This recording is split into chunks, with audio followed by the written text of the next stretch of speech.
கிறிஸ்துவுக்குள் பிரியமானவர்களே, ஆண்டவராகிய இயேசு கிறிஸ்துவின் நாமத்தில் உங்கள் யாவரையும் அன்போடு நாங்கள் வாழ்த்துகிறோம். இந்த லெந்து காலத்திலே சாமுவேல் பவுல் ஐயர் எழுதிய ஆத்தும நேசரின் அங்க மகத்துவம் இந்த புஸ்தகத்திலிருந்து சிலுவை தியானங்களை நாம் கேட்டு வருகிறோம். இந்த நாளிலும் ஆத்தும நேசரின் தோள் என்கிற 11ஆம் தியானத்தை தியானிப்பதற்காக நாம் ஆயத்தப்பட்டு கொண்டிருக்கிறோம். இதை உங்களுக்கு தொகுத்து வழங்குகிறவர் reverend David Paramanandam, diocese of Bombay, church of north India, Mumbai, India. Produced by கமேலியல் பைபிள் காலேஜ், மும்பை, இந்தியா. இந்த நாளின் தியானத்திற்கு முன்பதாக நாம் ஜெபம் செய்வோம். எங்கள் அன்புள்ள பிதாவே, எம் ஆத்தும நேசராகிய இயேசு கிறிஸ்துவின் திருப்பாடுகளை தியானிக்கும் இந்த வேளையில் எங்களோடு இரும். சிறப்பாக அகில உலகத்தின் கர்த்தத்துவத்தையும் அதிகாரத்தின் திறவுகோலையும் தன் தோளில் சுமந்த உமது குமாரனை எண்ணி உம்மை துதிக்கிறோம். சர்வ வல்லமுள்ள அந்த திரு தோள்கள் எங்களுக்காக பாரமான சிலுவையை சுமந்த அன்பை நினைக்கிறோம். வழி தப்பி போன ஆடுகளாகி எங்களை தேடி கண்டுபிடித்து உமது புயங்களில் தூக்கி சுமந்த உமது பராமரிப்பிற்காக நன்றி செலுத்துகிறோம். ஆண்டவரே, இந்த தியானத்தின் வழியாக உமது ஆளுகைக்கு எங்களை அர்ப்பணிக்கவும் உமது தோளின் நிழலில் இளைப்பாறவும் எங்களுக்கு கிருபை தாரும். மீட்பர் இயேசுவின் நாமத்தில் ஜெபிக்கிறோம் பிதாவே, ஆமேன்.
தியானம் 11.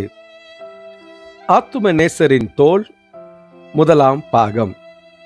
இந்த நாளின் தியானத்திற்கான வேத பகுதிகள்: நமக்கு ஒரு பாலகன் பிறந்தார், நமக்கு ஒரு குமாரன் கொடுக்கப்பட்டார், கர்த்தத்துவம் அவர் தோளின் மேல் இருக்கும், அவருடைய கர்த்தத்துவத்தின் பெருக்கத்துக்கும் அதன் சமாதானத்திற்கும் முடிவில்லை. தாவீதுடைய வீட்டின் திறவுகோலை அவன் தோளின் மேல் வைப்பேன், ஒருவரும் பூட்டக்கூடாதபடிக்கு அவன் திறப்பான், ஒருவரும் திறக்கக்கூடாதபடிக்கு அவன் பூட்டுவான். இந்த வசனங்களை ஏசாயா 9, 6, 7 வசனங்களிலும், ஏசாயா 22, 22 1 சாமுவேல் 10, 23 நாம் காணலாம்.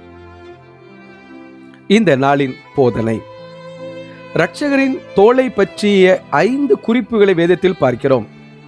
அவைகளில் 2 மாத்திரம் இப்பொழுது ஆராய்ந்து தியானிப்போம். முதலாவது, கர்த்தத்துவம் அவர் தோளின் மேல் இருந்தது. இயேசுவின் மனுடாவதாரத்திற்கு முன்னிருந்த ஏசாயா இப்படி தீர்க்க தரிசனம் உரைத்தார் என்று மேலே காட்டிய வேத வாக்கியத்தால் விளங்கும். கர்த்தத்துவம் என்பது ஆளுகை அல்லது அரசாட்சியை குறிக்கும். இரட்சகருடைய மனுடாவதார காலத்திலும் அவர் தோளின் மேல் கர்த்தத்துவம் இருந்ததென்றே சொல்ல வேண்டும்.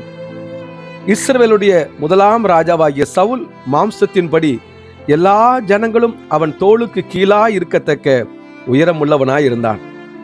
இயேசு கிறிஸ்து மனுஷீகத்தின்படி எப்படியோ தோளில் கர்த்தத்துவமுடையவராய் விளங்கியிருக்கிறார். கீழ்த்திசை சாஸ்திரிகள் இரட்சகரின் பாலிய தோளிலிருந்து கர்த்தத்துவத்தால் சாஷ்டாங்கமாய் விழுந்து அவரை பணிந்து அவர் முன் தங்கள் காணிக்கைகளை படைத்தார்கள் எனலாம். செபதேவின் மனைவி அவருடைய தோளின் கர்த்தத்துவத்தை எப்படியோ கண்டு ஒரு நாள் இரட்சகர் அண்டை போய், உம்முடைய ராஜ்யத்திலே என் குமாரரில் ஒருவனுக்கு உமது வலது பார்சத்தையும் மற்றவனுக்கு உமது இடது பார்சத்தையும் கொடுக்க வேண்டும் என்று கேட்டாள். நாத்தான்வேலும் பல வழிபோக்கரும் இயேசுனுடைய தோளின் கர்த்தத்துவத்தை கண்டு அவரை இஸ்ரவேலின் ராஜா என்று அழைத்திருக்கிறார்கள். 5000 பேர் ஒரு நாள் கூடி இயேசுவை ராஜாவாகும்படி பிரயத்தனம் பண்ணப்பட்டது அவருடைய தோளின் கர்த்தத்துவத்தினால்தான். இயேசு சிலுவையில் தொங்கின போதும் அவர் கர்த்தத்துவம் மாறவில்லை. அதை கண்ட கள்ளன், ஆண்டவரே, நீர் உம்முடைய ராஜ்யத்தில் வரும்பொழுது அடியேனை நினைத்தருளும் என்று கேட்டான். இரட்சகர் உயிர்த்தெழுந்த பின்பு அவர் தோளின் மேல் மகத்துவமாய் விளங்கின கர்த்தத்துவ மாட்சிமையை கண்ட எண்ணிறந்த பக்தர் அவரை பார்த்து, ஆண்டவரே, இக்காலத்தில் ராஜ்யத்தை இஸ்ரவேலுக்கு திரும்ப கொடுப்பீர் என்று கேட்டார்கள். நசரேயனாகிய இயேசு யூதருடைய ராஜா என்று எழுதி சிலுவையின் மேல் வைக்கப்பட்ட வாசகம் பரியாசத்துக்காக இருந்தாலும் தேவன் அதன் மூலமாய் அவருடைய தோளின் கர்த்தத்துவத்தை வெளிப்படுத்த சித்தம் கொண்டார் என்றும் சொல்லலாம். இரண்டாவது, ஒரு திறவுகோலும் அவர் தோளின் மேல் இருந்தது. பூர்வீகத்தில் ஆளுகையின் அடையாளமாக திறவுகோல் வழங்கப்பட்டது. இதை மேலே சொல்லிய கர்த்தத்துவத்தோடு சேர்ந்ததென்று சொல்லிவிட்டாலும் குற்றமில்லை, அல்லது திறவுகோல் ஆளுகையின் பலாபலன்களை அளிக்கும் பாகம் என்று பிரித்து சொன்னாலும் குற்றமில்லை.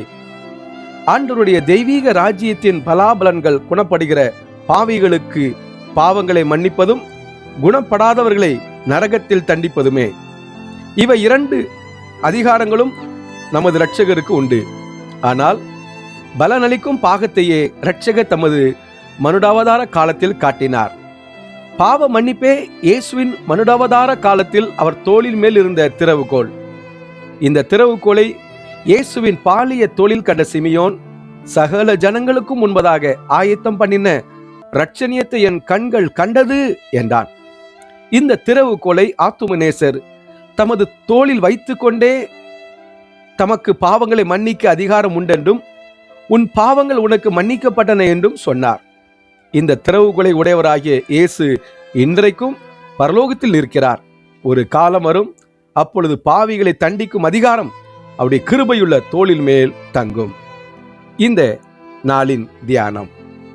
ஆத்துமாவே, இம்மட்டும் நீ இயேசுவின் பாதத்தையும் காலையும் முழங்காலையும் வயிற்றையும் மார்பையும் விலாவையும் ஆராய்ந்து தியானித்தாய். இப்பொழுது உன் கண்களை ஏறெடுத்து அவருடைய தோளை பார். ஆ, இரட்சகரின் தோளில் கர்த்தத்துவம் எவ்வளவாய் பிரகாசிக்கிறது! அவர் தோளுக்கு அது ஏற்றது, அதற்கு அவர் தோள் ஏற்றதுதான். அந்த தோளின் மேல் ஒரு திறவுகோலை காண்கிறேன். அதில் பாவ மன்னிப்பு என்னும் வாசகம் பொன் எழுத்தால் எழுதப்பட்டிருக்கிறதை என் ஆத்துமா காண்கிறது. அது எனக்கு மிகுந்த ஆறுதலை கொடுக்கிறது. என் ஆத்துமாவை துரைத்தி வேட்டையாடும் துஷ்ட சிங்கமாகிய பிசாசானாலும் லோகமானாலும் மாம்ச இச்சைகளானாலும் மற்றெந்த பாவங்களானாலும் வந்தால் என் இரட்சகர் அந்த திறவுகோலால் தமது கிருபையின் கோட்டையை திறந்து என்னை உள்ளே தள்ளி கதவை பூட்டி விடுவார். பிசாசே, நீ அப்பொழுது என்ன செய்வாய்? அங்கேயும் வருவாயோ? ஒருவரும் திறக்க கூடாதபடி பூட்டிவிடும் திறவுகோல் என் இரட்சகர் தோளில் இருக்கையில் உன்னால் என்ன ஆகும்? போ சாத்தானே போ. விசுவாசத்தால் தொங்குதல். தொங்கினேன் தோளில் மேல், தழுவினேன் பலமாய், ஆளுமேன் அன்பினால், பூட்டுமேன் தயவாய். நாம் ஜெபம் செய்வோம். கர்த்தத்துவத்தை தோளின் மேல் ஏந்தி கொண்டு மகத்துவமாய் விளங்குகிற இயேசு மகாராஜனே, பாவியாகிய அடியனை உமது கர்த்தத்துவம் காத்து ஆளுவதாக. உமது அரசாட்சியின் பலனாகிய பாவ மன்னிப்பாலும் இருதய சமாதானத்தாலும் என் ஆத்தும நரகம் சுகமாய் தங்கும்படி கிருபை செய்யும். நித்திய ஜீவ வாசலின் திறவுகளை உடைய இரட்சகா, கிருபையாய் எனக்கு மோட்ச வாசலை திறந்தருளும். இரட்சகா, நீரே அடைக்கலம். இரட்சகா, நீரே தஞ்சம். இரட்சகா, நீரே புகலிடம். திறவுகோல் உமது தோளின் மேல் இருக்கையில் நான் எவ்விதமாய் உட்பிரவேசிப்பேன்? ஆ, கிருபையுள்ள இரட்சகரே, பாவியாகி என்னை தள்ளிவிடாமல் ஏற்றுக்கொள்ளும். பிதா, குமாரன், பரிசுத்த ஆவியானவரின் நாமத்தினாலே ஆமேன்.